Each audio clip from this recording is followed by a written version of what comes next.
So by voting for Scottish Labour MPs, as Keir has said, we will have a UK Labour government with Scotland at its heart.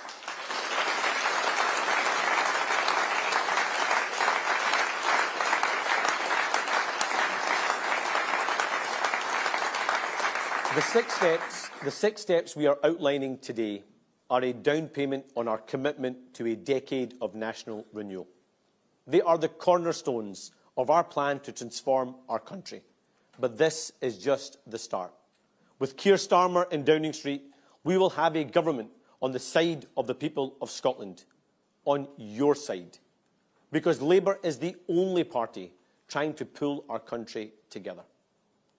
This election isn't about how you voted in the last election, or the one before that, or even how you voted in the referendums. No matter how you voted in the past, if you agree that our country needs change, then vote Scottish Labour.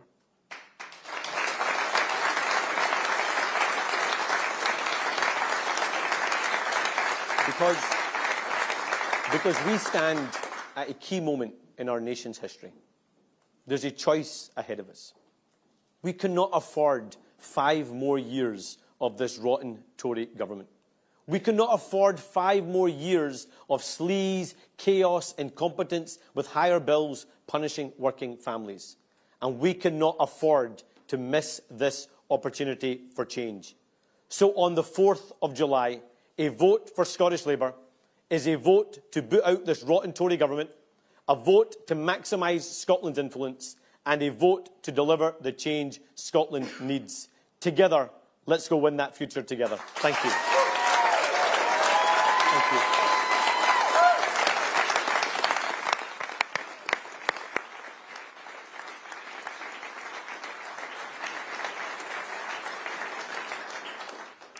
Good morning, everybody, and thank you, Anas, for those very inspiring words.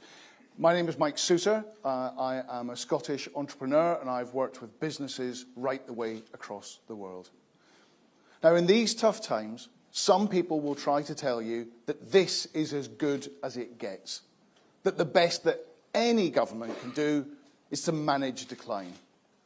I reject that negative mindset. Economic growth is not some abstract concept dreamt up by politicians.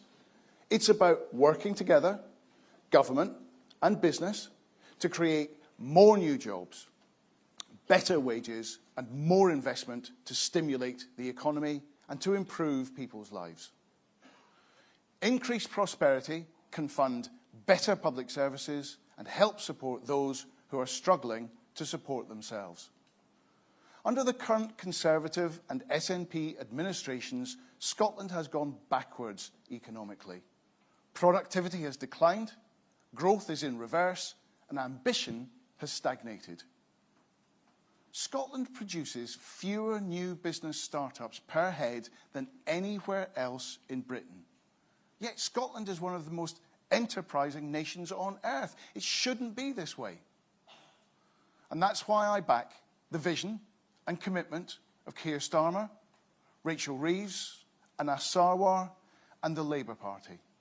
I support their vision to deliver the conditions required for economic recovery, to restore Scotland's position as one of Europe's most innovative and enterprising places to do business. Change is coming, and Scottish business will be right at the heart of that. Thank you.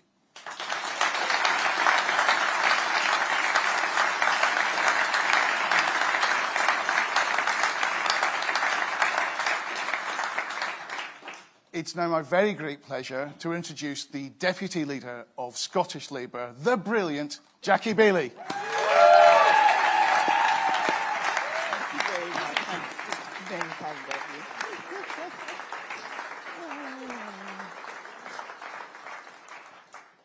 After 14 years of the Tories and 17 years of the SNP, our NHS is fighting for its life.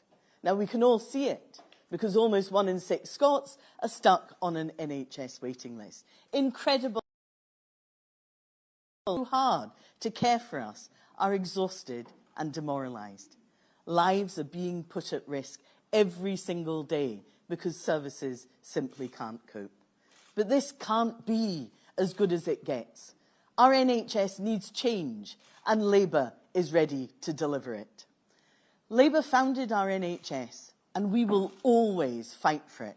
Right across the UK, Labour will boost funding for public services. We will crack down on tax avoidance, close non-dom loopholes, so that everyone pays their fair share to benefit our National Health Service. These plans will deliver an extra £134 million for Scotland every single year. And my message to the SNP is that they need to spend every single penny of that on our NHS.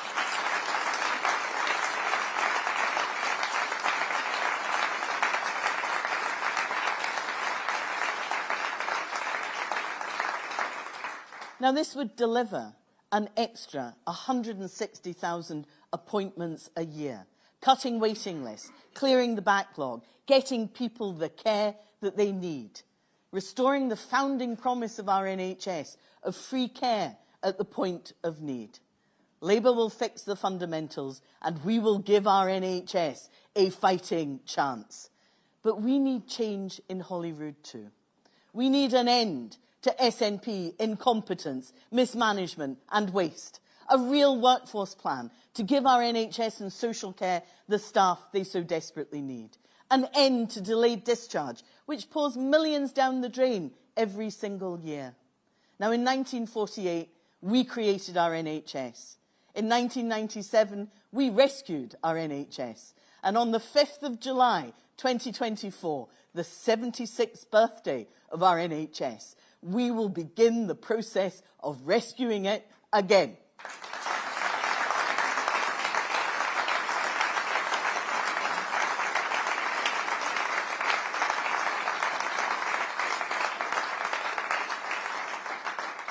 Friends, this is the change Scotland needs. This is the change a Labour government will deliver. Thank you.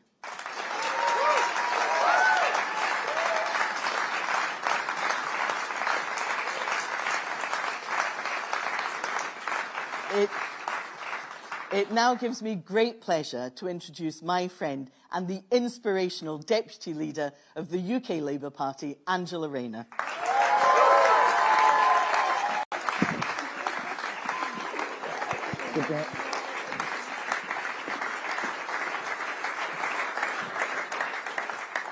Thank you, Jackie.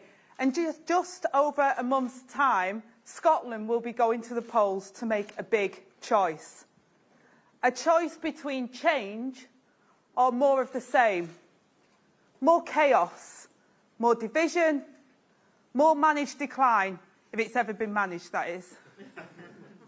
But here in Scotland, this choice has never been so critical for all of us, because whatever Scotland decides will decide whether the rest of the UK gets changed too.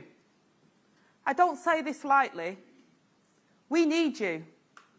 We want an end to this chaos, but we'll only get it if Scotland chooses to vote for it. We can only make work pay and restore dignity and respect at work with a new deal for working people.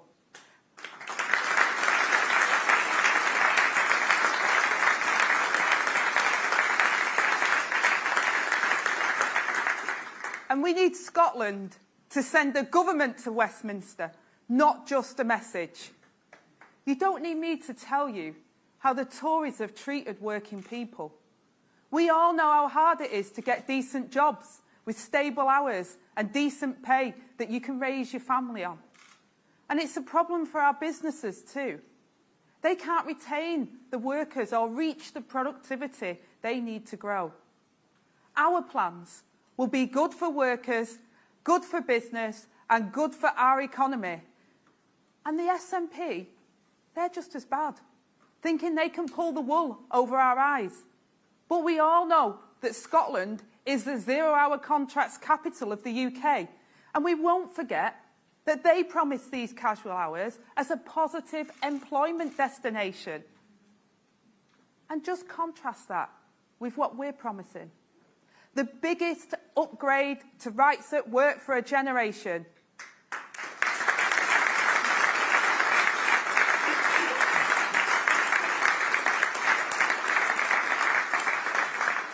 As Anna said, a boost to wages with a genuine living wage, and by extending sick pay to the lowest paid workers, ensuring dignity at work by ending fire and rehire and banning exploitative zero-hour contracts, and making work more family-friendly. A new and true partnership between government, trade unions and business to unleash the real potential of this country. This is how Scotland can change. And we'll hit the ground running, introducing our legislation with 100 days.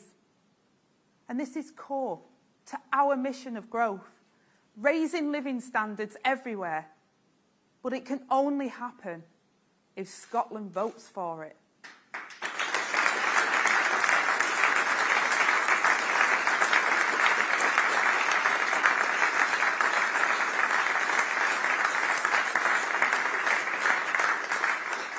So Scotland, we have a positive future, hope, all within our grasp.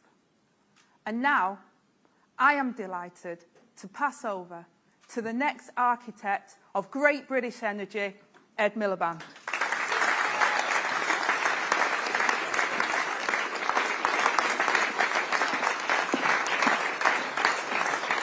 Thanks, Angela.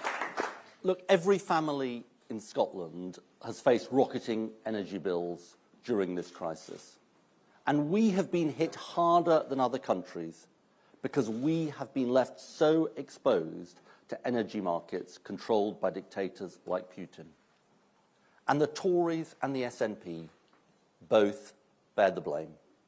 The Tories, because they've blocked homegrown clean energy because of their boneheaded dogma, and the SNP have failed to build it because of their chaos and incompetence. They are the two faces of energy failure, and Labour says it's time to turn the page.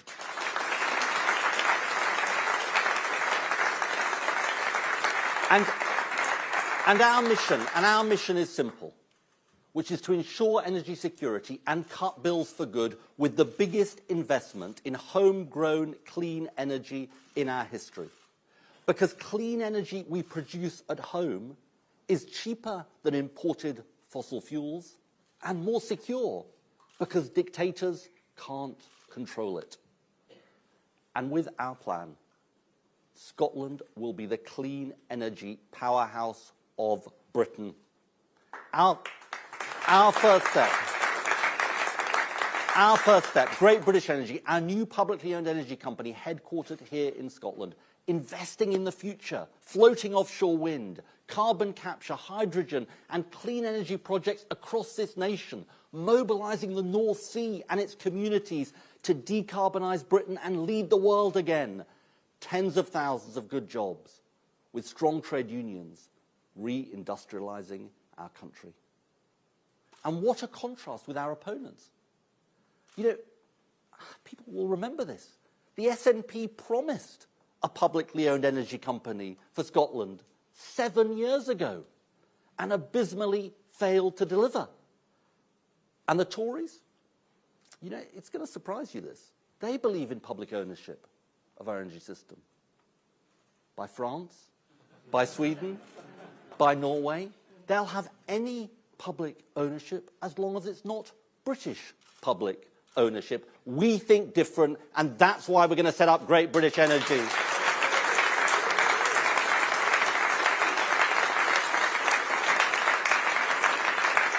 And Great British Energy is a central part of Labour's mission for 2030 clean power, a mission endorsed today by Sir Patrick Vallance, the scientist who helped save millions of lives and deliver the COVID vaccine.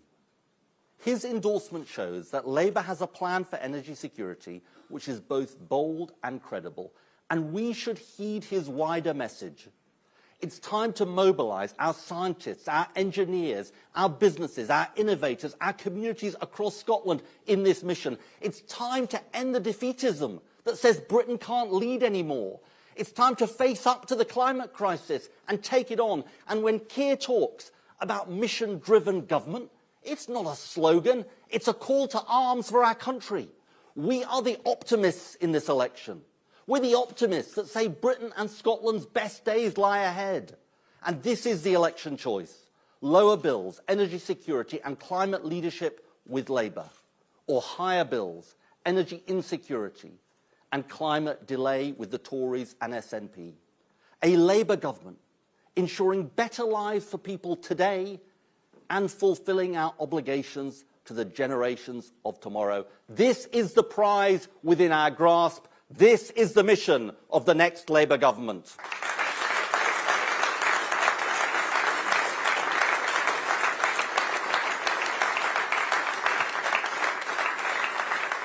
And now I'd like to hand over to my friend, our brilliant Shadow Secretary of State for Scotland, Ian Murray.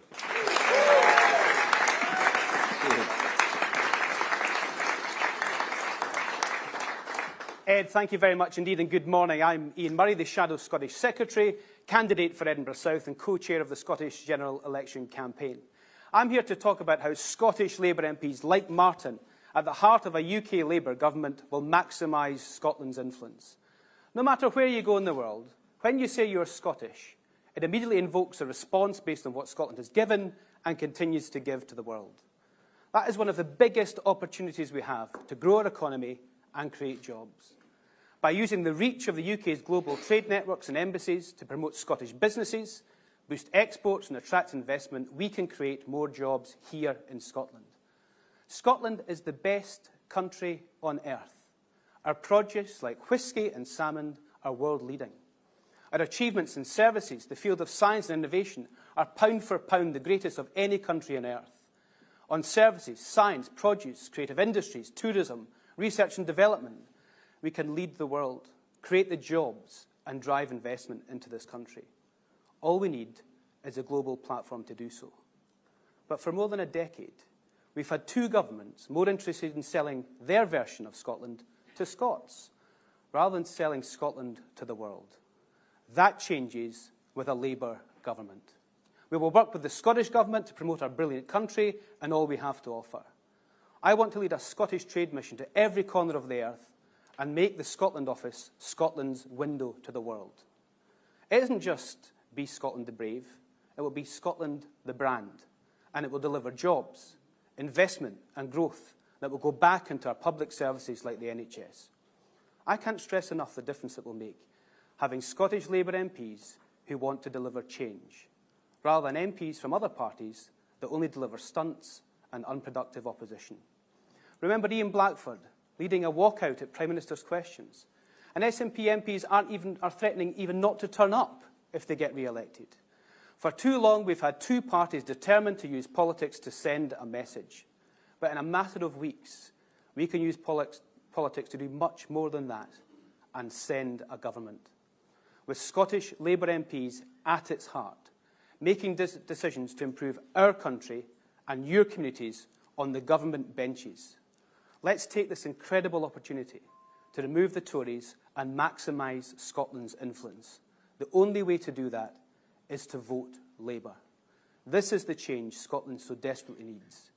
Change to unlock opportunity for young people. And you're just about to hear how that can be unlocked with this wonderful, inspirational story from Lorna. Lorna.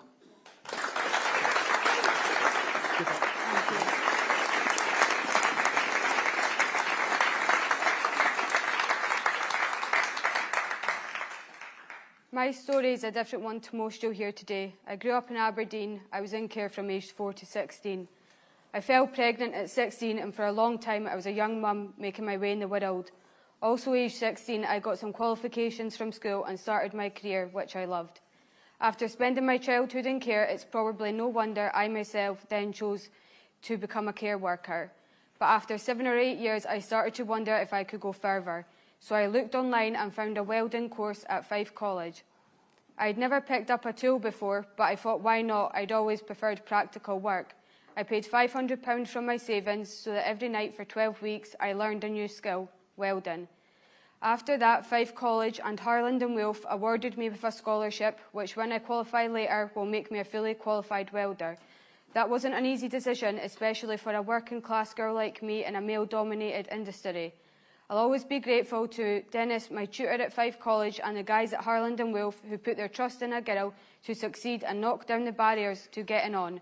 But it's not enough that I got on. Others need that chance. We need to spread more opportunity to more young people across the country. That's why I'm fully behind the Labour Party's plans to create opportunities for young people everywhere. It's a no-brainer. We need to give young girls like me the confidence and skills to be brave and back themselves, especially in careers that aren't traditional. Labour know how important this is, and that's why I'm very happy to introduce the man who will bring forward the change in Scotland and the UK, Keir Starmer.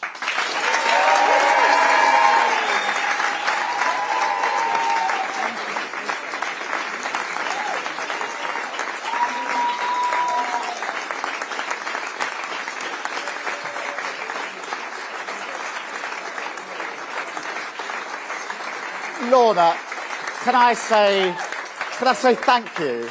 That was fantastic. What a story. What you've done, that's a story that should be told right across Scotland, inspiring so many young people. And not only the story, but for you to walk from there up onto this stage and deliver it in front of all these people and the cameras.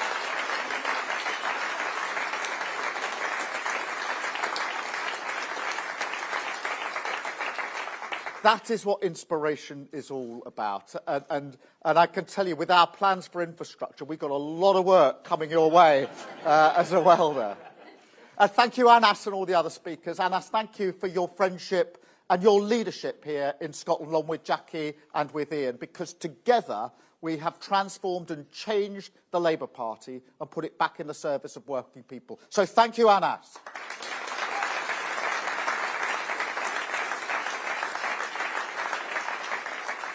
And it's great to be back here in Scotland. It's sunny.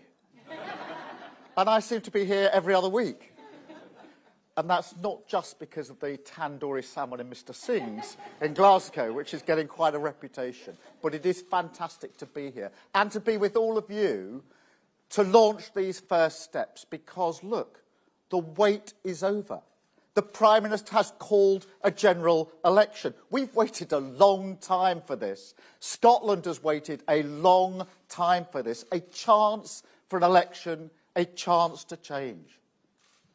So if you're a family that have been struggling with the cost of living day after day, week after week, month after month, if you're a business that's been struggling now for a number of years against the odds, if you're in service to your country or your community, then this election is for you. Because by the power of our democracy, the beauty, if you like, of our democracy, the power shifts to you. Your chance, your vote, your chance to vote for change, for yourself, your future, your community, and for Scotland. And I say to this, make sure you use your vote, your voice, not to send a message. The SNP say they want you to vote to send a message. Send a message to go and sit on the opposition benches protesting. I don't want you to vote to send a message. I want you to vote to send a government.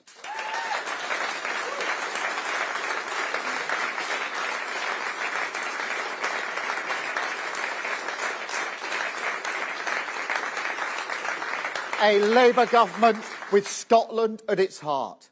So this is the chance for change, to end the chaos and division, to turn the page and to rebuild Scotland and rebuild Britain.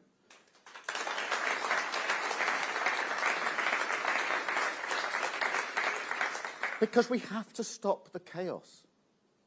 In Westminster, we've had 14 years now, 14 years of chaos and division. In Scotland, 17 years of spinning round in circles, going round and round in circles, getting nowhere.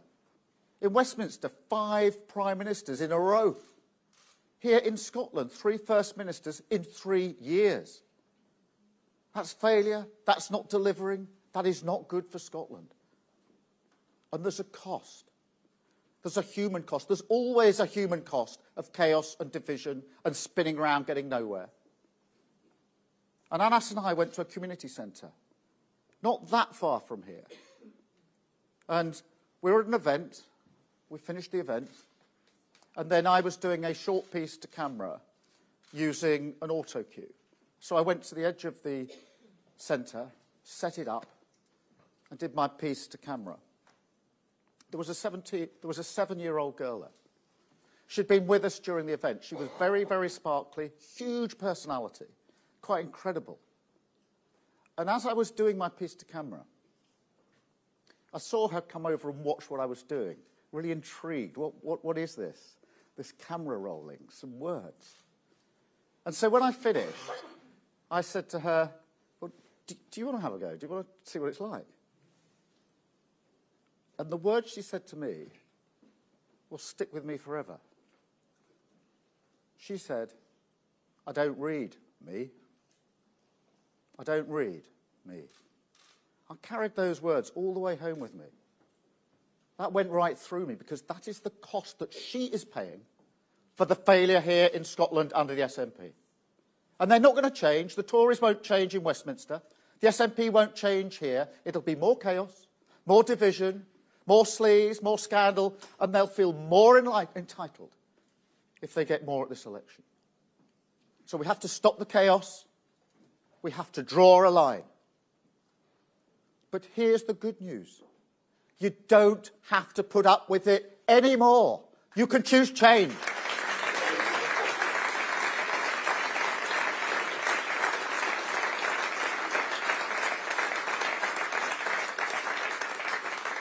But don't take anything for granted. If you want change, you have to choose change and vote for change. And make sure that we boot the Tories out and end the chaos. Because change is on the ballot on the 4th of July. Make no mistake, there are two futures, two paths that we could take. Down one path, the future is more chaos, more division, more of the same.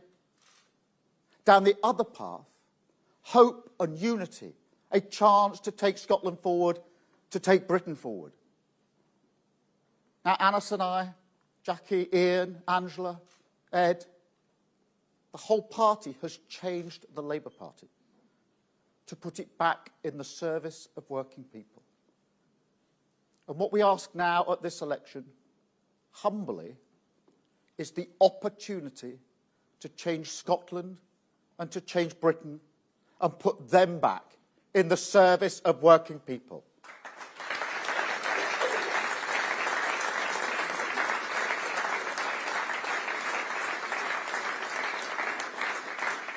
Now, I know that in the past, some people here in Scotland who wanted the Tories out didn't vote Labour because they didn't think that we could win. But we've changed Labour. We now have that opportunity, and you have to vote for it. Because there's no change without Scotland. There's no Labour without Scotland. And I believe that the solidarity of working people is not just our identity, it is our argument. The single greatest force, probably the only force, that can bring our four nations together. And that's why Scotland is at the heart of our mission.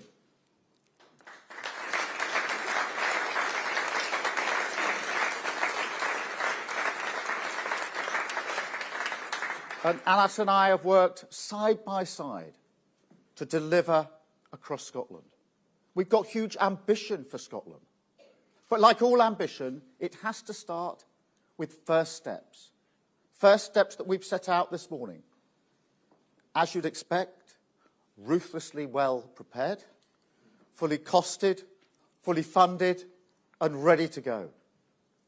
Step one, economic stability. The foundation of growth, the only way to keep taxes, inflation and mortgages low. Because if we learnt one thing from recent years, it's that if you lose control of the economy, it's working people who pay the price. Liz Truss lost control of the economy. And in Scotland, everybody with a mortgage is paying the price month by month by month. The average increase, £120 in Scotland per month.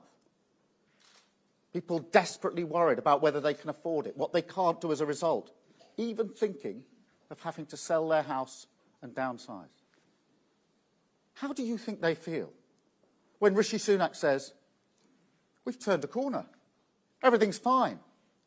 How do you think they feel when they see those that advise Liz Truss in the House of Lords swanning around because Rishi Sunak was too weak to block them?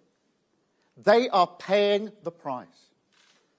And we visited a food bank, Annis and I, not so long ago. And this was in Glasgow. A real shock. People going to pick up their food because they couldn't afford for themselves to put food on their own table. Shocking in its own right. Shocking particularly when we saw people coming from work, having finished work, to pick up a food parcel. That is the price that they are paying. There's always a cost to chaos and division, and that's why stability is our first step. Step 2, we will work with you to help cut NHS waiting times in Scotland. Now, it is impossible to overstate how many people are on waiting lists and the impact it has on them. It's now 1 in 6 in Scotland. I was here last year saying it was 1 in 7. It's now 1 in 6. That means almost everybody watching or listening this is probably either on a waiting list themselves or know someone who is. That's shocking.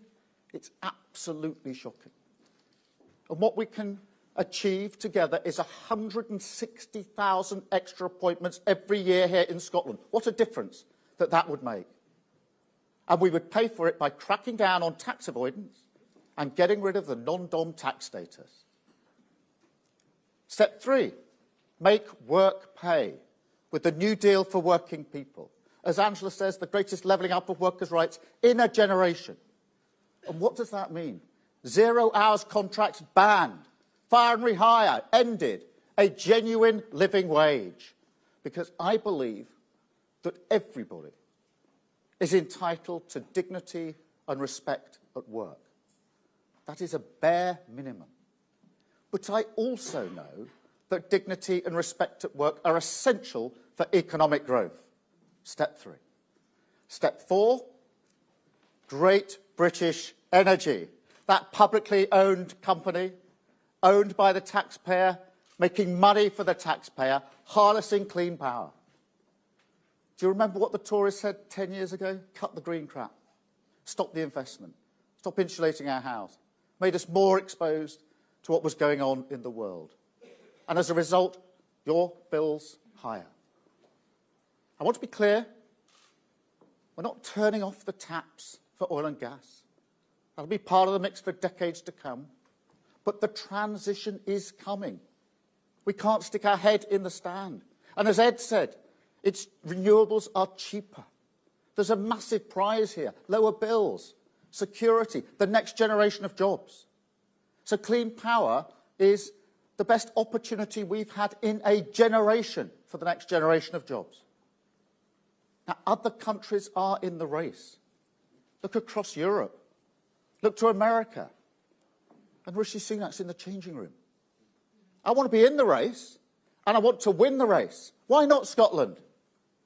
I went to Aberdeen, and there's a glimpse of the future there.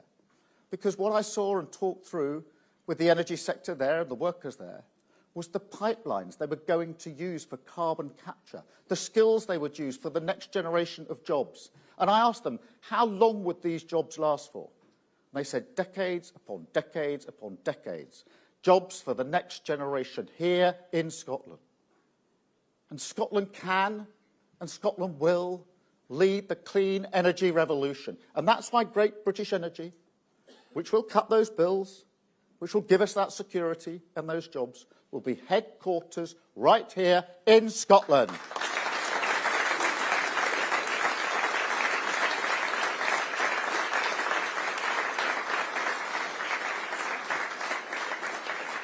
Step 5, maximising Scotland's influence on the world stage.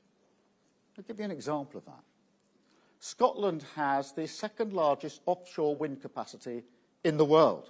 Second largest. Yet 3 times as many jobs are in Denmark. That's shocking. I went to Whiteley's wind farm. Some people have heard this story, but it really sticks with me. This is just outside of Glasgow.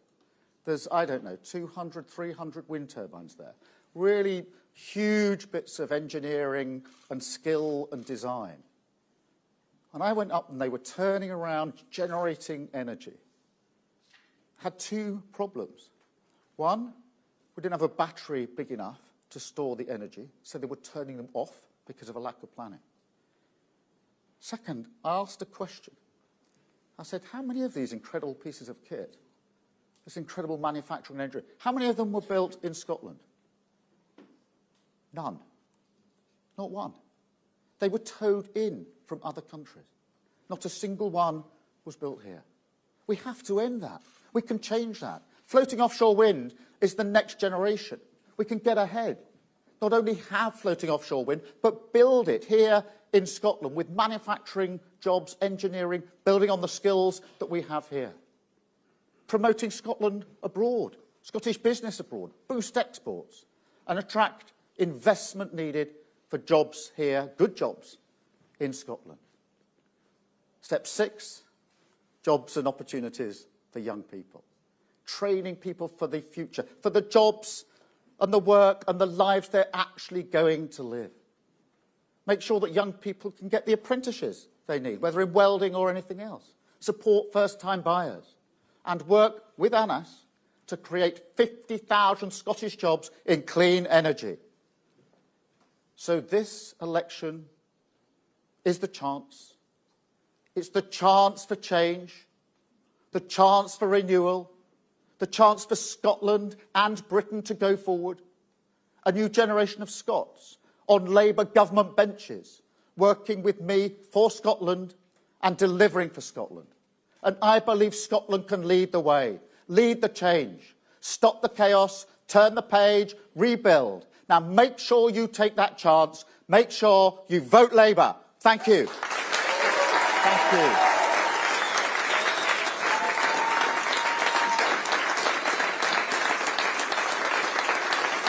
Thank you very much.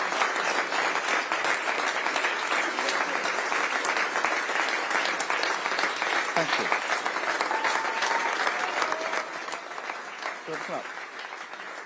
Thank you very much.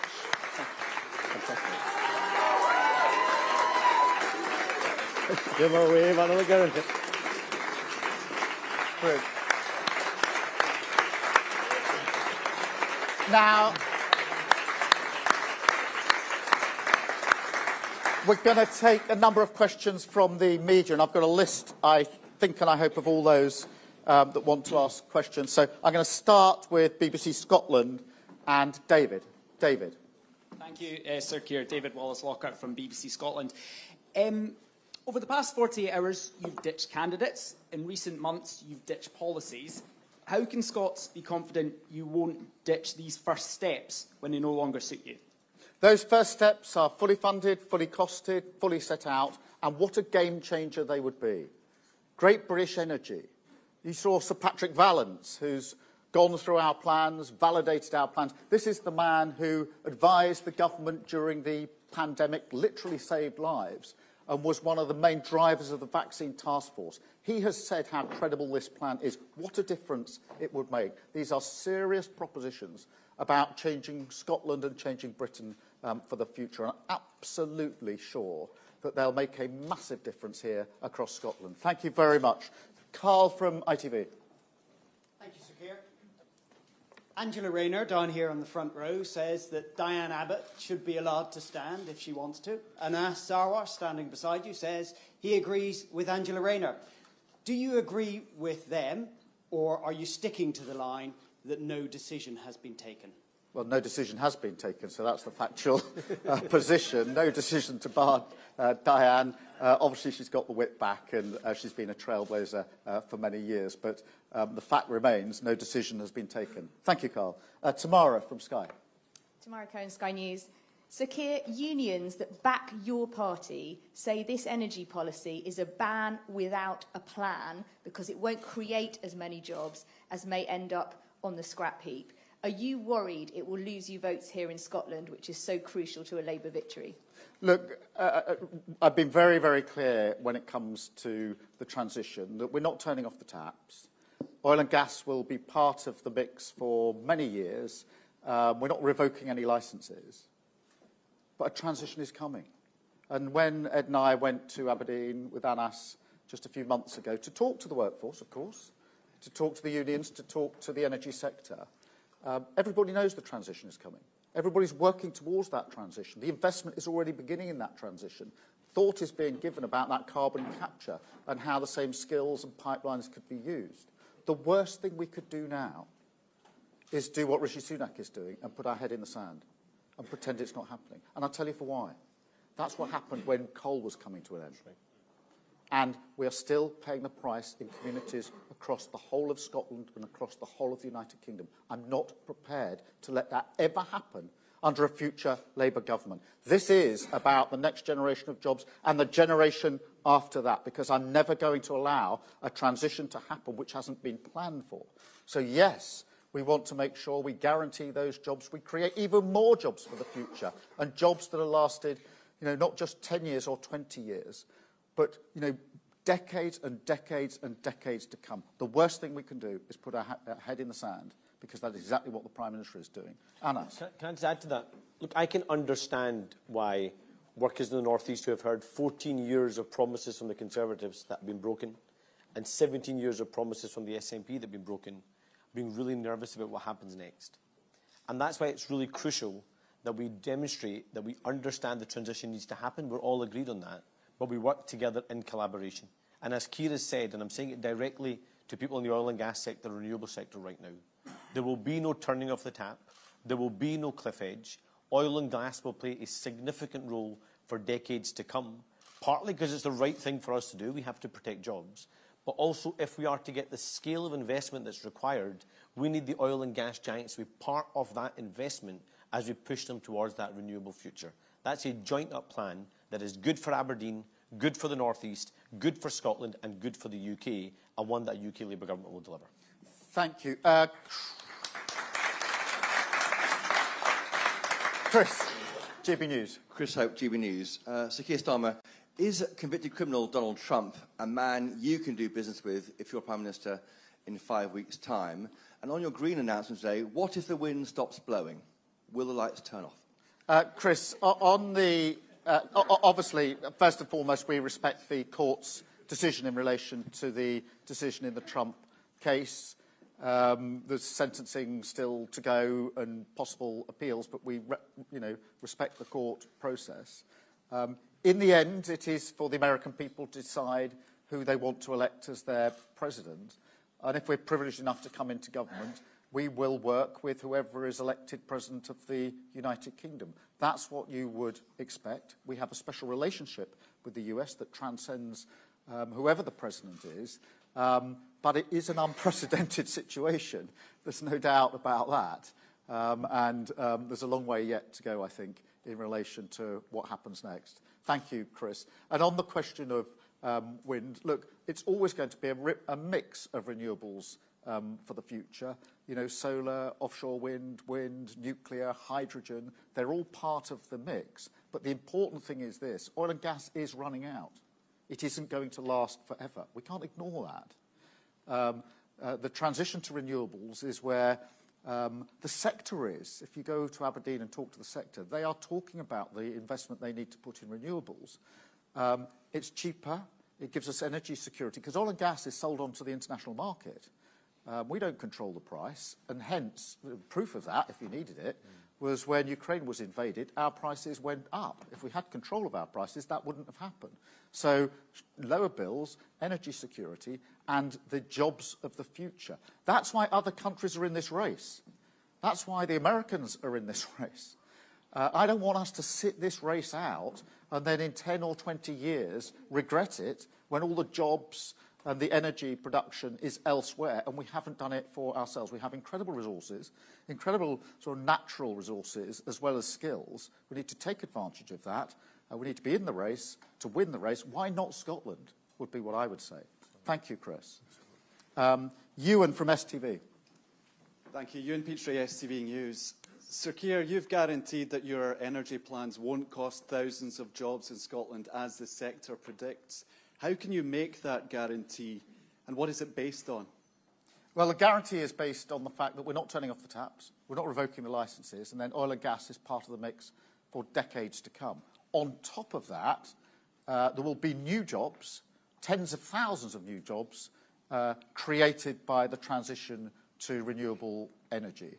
And by locating GB Energy in Scotland, it makes Scotland the centre of that, because I'm very conscious that those jobs need to be in Scotland, in the sectors, using the skills that we already have. And that's why this transition, unlike the transition for coal, will be one where we preserve and build and ensure the jobs are there, not just elsewhere in the United Kingdom, but here in Scotland, using the skills that we already have. We've got probably offshore skills, the like of which the rest of the world hasn't got. We can use those skills in renewables. So I'm very confident that we can not just preserve the jobs that we've got, but also to create the jobs that we need for the future. And by sticking our head in the sand and pretending it's not happening, we are actually doing the worst of worst things for people who work in the energy sector. And in 20 years, they would look back on a government that took no action and say, how on earth did you allow that to happen and leave us in this situation? Anas? I would just add one thing, Ewan, which is I don't accept that that's what the leaders in the industry think. If you can see, there's over 120 business leaders just this week who have backed Labour's economic growth plan. What I do recognise, though, is that much of the investment, as Keir has said, we're competing on a global race here. And so when people are pitching to their international boards to make those investments in Scotland rather than anyone else, they are looking to see what the framework looks like. And right now, Scotland and the UK is weak because of the decisions made by this UK government, Tory government and this SNP government, and therefore investment is going elsewhere.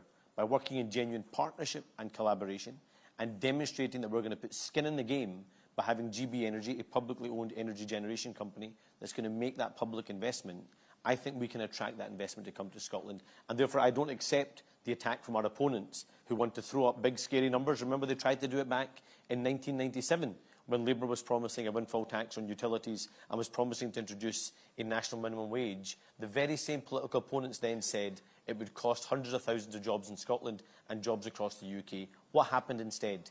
Instead, our economy grew faster, more jobs were created, and people were lifted out of poverty. The same will happen again after this election. Don't underestimate the significance of what Sir Patrick Vallance has said today, because this is the man, an expert in his field, who played such a central part in the vaccine rollout and the task force. And he's looked at our plans and validated our plans. And so the sort of attack that they're not thought through, etc., it just falls away when you look at what Patrick Vallance has to say and the reputation that he brings and the experience that he brings in what that vaccine rollout during the pandemic was incredible, was something I think many people thought couldn't be done. He was absolutely central to that. He's now looked at our plans for the energy transition and said, these are going to work. That is incredible validation. Thank you so much. Libby from The Guardian. Hello, Sir Keir. Oh, sorry. Hi there. I just heard the voice. That's okay. We've got Martin Ford KC in The Guardian this morning talking about his concerns that the Labour Party is underestimating how its treatment of Diane Abbott and Faiza Shaheen is impacting voters, warning that it's leaving some black voters feeling they don't have a political home. What's your response to that? I would say we've got fantastic candidates across the country, including many black candidates, leading candidates. I'm very proud of the team that we put on the pitch. The choice at this election is a very clear choice. There's only going to be one of two outcomes. We're either going to get more of the chaos and division under the Tories, or we're going to turn a page with Labour. And when we started selecting our candidates, I was very clear with the team. I wanted the highest quality candidates on the pitch for the task ahead. In relation to Diane, as I've said before, no decision has been taken to bar her, and she's obviously now got the whip back. Thank you. Dave from the Mirror. Dave. Hi, thank you, Sir Keir. Dave Boat from the Daily Mirror. More than 100 WASPy women are dying each day. What do you plan to do on compensation for those affected by the scandal, and when will you deliver this? Well, the Ombudsman's report came out, I don't know how many months ago now, and the government should have responded, but they haven't done so. Yet again, what they've done, same with the doctors' strikes and all the other problems, they're just unaddressed. They're going to leave them to the other side of the election. So we'll have to pick it up and look at those proposals, but it is shocking that the government hasn't dealt with it. What I'm not going to do is stand here and make promises that I don't think we can afford. So we will look at the Ombudsman's recommendations if we're privileged enough to come into power. The government should have looked at them. It should have responded. It's kicked it into the long grass. There's a long list of challenges that we will pick up if we're privileged to come into power, and this is one of them. Thank you. John from The Times. Hi, John Boothman from The Times. Right across Scotland, 15 health projects have been delayed, health capital projects, which would do a lot to reducing waiting lists and waiting times. In a spirit of cooperation with the Scottish Government, will the Labour Party put in investment early to quicken and stop those delays? Anna, do you want to lead on this, and then I'll come back in on it? Look, you're right, John. There have been mass cuts to capital projects under this SNP government. I feel as if Jackie has jolted you to ask this question as well, Jackie, because Jackie's desperate to get those capital investments back up, and she's right to be. But I think we've also got to look at what the SNP is doing with its own capital investment budget. We're not very far, for example, from Ferguson Marine, where they have taken a ferry project which is now multiplied in terms of the cost, over £250 million wasted of capital investment. That is money that could have been used to build those treatment centres across the country. So, of course, there's a role for a UK Labour government, what it does in other parts of the UK, but actually we have got to better spend that money here in Scotland under this SNP government. And that's why it's an important step for us in terms of putting the NHS central. Obviously, what we've pledged is for the extra appointments in England, 40,000 a week, but that has a knock-on effect for Scotland. That could be translated into 160,000 appointments. I think make a material difference. And Anas is very, very clear. If he were working with us, he would straight away pick that up, those 160,000 appointments. If the SNP are saying they're not going to do that, then I think they've got a lot of questions to answer in relation to health here in Scotland, when under their watch, 1 in 6 people are on the waiting list. That is shocking. 1 in 6 people in Scotland on a waiting list. You know, that has such impact on each and every person on the list, the discomfort, the lack of ability to do what they want to do, sometimes really serious consequences of not being able to be seen quickly enough. And, of course, it has a massive impact on the economy, because if you've got lots of people on a waiting list, your economy is never going to thrive in the way that you want. Thank you. Chris from the Daily Record. Hi, over here, Sir Keir. It's Chris McCall from the Daily Record. There's been much debate in Scotland in recent days about Michael Matheson, the former SNP minister, who was recently suspended by Holyrood, but so far refused to resign as an MSP. Do you think he should resign, and do you think Holyrood should follow Westminster's example and introduce a recall petition that would allow voters to kick out rule-breaking MSPs? I can imagine I know what Keir's answer is to this as well, but let me just say that the way the SNP have tried to downplay this over the last week has been nothing short of shameful. You've had John Swinney play the Boris Johnson and Conservative Party playbook, where they'd rather attack the integrity of Parliament rather than call out the actions of one of their own. The actions that are in question here are not of individual members of a standards committee. The actions that should be in question is that we had a public figure who attempted to misuse £11,000 of public money, who lied to the public, lied to Parliament, lied to journalists, and actually also lied to the First Minister at the time, who then repeated the lie, even though he then was later told the truth. And rather than coming to Parliament and apologising for that behaviour and demanding that Michael Matheson step down, or at least introduce that petition of recall, John Swinney instead chose to back one of his pals rather than do the right thing. And it's the perfect example of what we attack rightly the Tories for putting their party before they put their country. The exact same applies to John Swinney as well. This is a man that is putting his party before the country. And on the second part, absolutely we need a right to recall in Holyrood.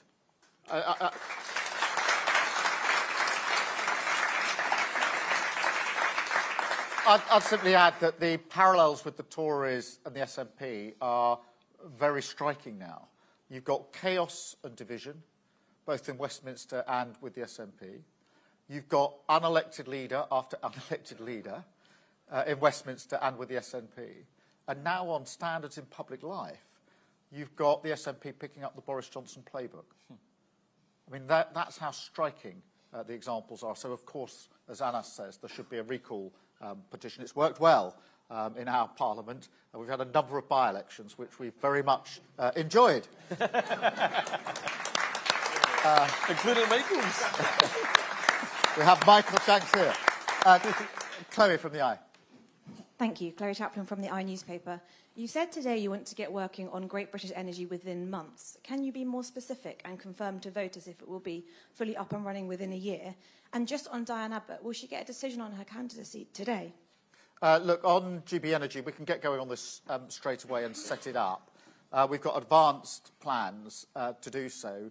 And I know that without being complacent, we have to be ready to hit the ground running, prepared for government. So we will pick that up, we will run with it from day one, and we will certainly, after the first year, be in a position to show the real difference that it is capable of making. And that's why our plans are not going to be begun on day one of a Labour government. They're already begun. What I want them to do on day one of a Labour government is to be implemented. I mean, on Diane, I don't think there's much I can add to what I've said. No decision has been taken to bar her. She's got the whip back, and the NEC will take a decision. Thank you. Andrew from the Herald. Hi, Sir Keir. Andrew Lemon from the Herald. We got the logo for Great British Energy. I think we've got the website being launched today as well, but we still don't know where it's going to be. Why are you not telling us where it's going to be? Is it because there's not really any votes for you to win in the North East at this election? Are you holding off to next year? Give Anas a wee boost for the Holyrood election? Look, I tell you, it will be in Scotland, that is for sure. That decision is taken. The website is up and running, which is, really important. I've been to Scotland, as I say, many, many times in the last couple of years.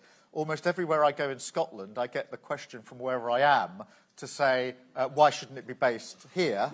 But no decision has Martin's been trying that taken. this morning, is he? We will take it. But the energy sector is obviously very important to Scotland, centred in Aberdeen. So that makes a powerful case. But we haven't decided. We will make a decision about it. But it will definitely be here in Scotland. That's a major, I think it's a sort of a down payment, I hope, on the way that we will work together with Scotland, because I think one of the damaging things of the last few years has been the conflict between the Westminster government and the government here in Scotland, trying to fight with each other, argue with each other, not being able to work together because both parties are putting their party first and not Scotland first.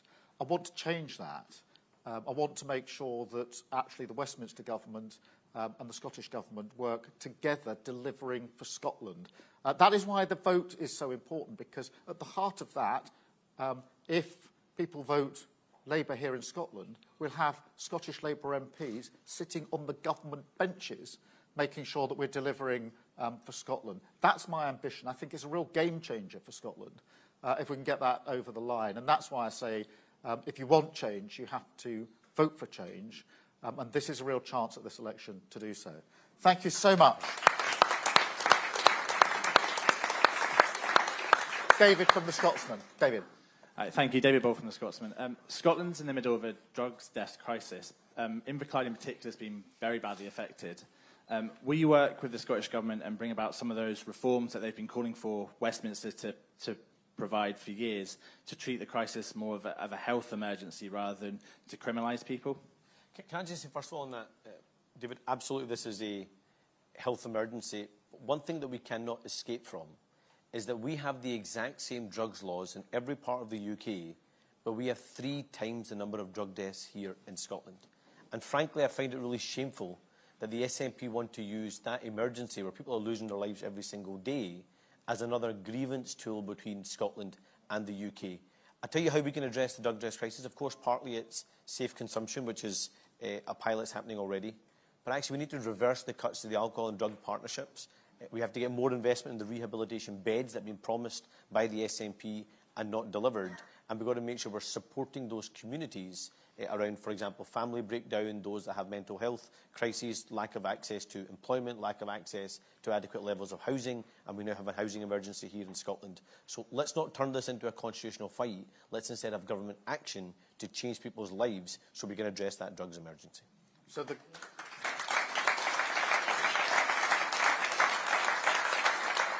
the question for the SNP is not who can you find to blame, what constitutional excuse can you make, but how did this happen on your watch? How did this get so bad on your watch? It's shocking to see the statistics and the human beings that are behind those statistics. How did this happen on their watch? And if they concentrated on that question, we'd all be a lot better off. Thank you so much. Sophia from The Sun. Sophia. Hiya, thank you, Sir Keir. There are some reports this morning suggesting that you flew here on a private jet. Is that true? And just very, very quickly, you worked with Diane Abbott for a long time, very closely on the same team. When did you personally last speak to her? So far as the travel is concerned, yes, we did use a private jet because we needed to get very quickly to Scotland from Wales yesterday, and we have to use the most efficient form of transport in the middle of a very, very busy general election campaign. We offset the carbon. We always do whenever we use transport in the air. So that's the approach we're taking. But it is a practical situation in a busy. We've got 5 weeks to take our argument to the country. I need to get across the country to speak to as many people as possible. And from time to time, we have to do it as efficiently as possible. But yes, we do offset it. In relation to Diane, I think I spoke to her a few weeks ago, maybe a few months ago, in the Commons. Thank you. Matthew from The Economist. Thank you, Sir Keir. Matthew Holhurst from The Economist. There's a poll in The Scotsman today that shows that even though Labour's polling is up, still 48% of Scots support independence. Now, can you be clear? Is it your goal and your expectation for that sustained level of support for independence to have fallen after 5 years of a Labour government under the change that you're setting out? Or do you see this as a prospective UK Prime Minister as an immovable fact of Scottish politics that you simply have to navigate? What I would first say is that I do understand the sentiment that leads a number of people to say, after 14 years of being shackled to this Tory government in Westminster, we'd be better off out. I do understand why people are driven to that conclusion after 14 years of chaos, division, going nowhere, not delivering for Scotland. This election has the potential to be a game changer. Because if people want change, if they want a better Scotland, a different relationship across the UK between the four nations, that is part of the change that we can bring about in this election. And I think that's really important because I am able to say that we'll work with people in Scotland. We will deliver for Scotland. We won't be in conflict with Scotland, and we can change. All of us know that we need change in Scotland. We want to embrace that change, bring about that change, and I do think that will have an impact across Scotland. I don't think the constitutional issue is the number one issue or the priority. When you've got an economy that isn't working, when you've got people in low-paid work, insecure work, when you've got 1 in 6 people on the waiting list, I think the priority is to deal with those issues. And we can do that from day one if we are privileged to come into power. And that's why we have chosen these as our first 6 steps. They are important down payments on the change that we want to bring about, but they're also indicators of our priorities. We start with the economy and we work through all of the others. And I think that, as I say, respectfully understanding why some people do feel or have felt up until now that it is simply impossible to work with the Westminster government, that I hope I'm determined to change and start showing so many people in Scotland that a Westminster government can, if it puts its shoulder to the wheel, work with Scotland to deliver for Scotland. I'm determined to do that. Thank you so much.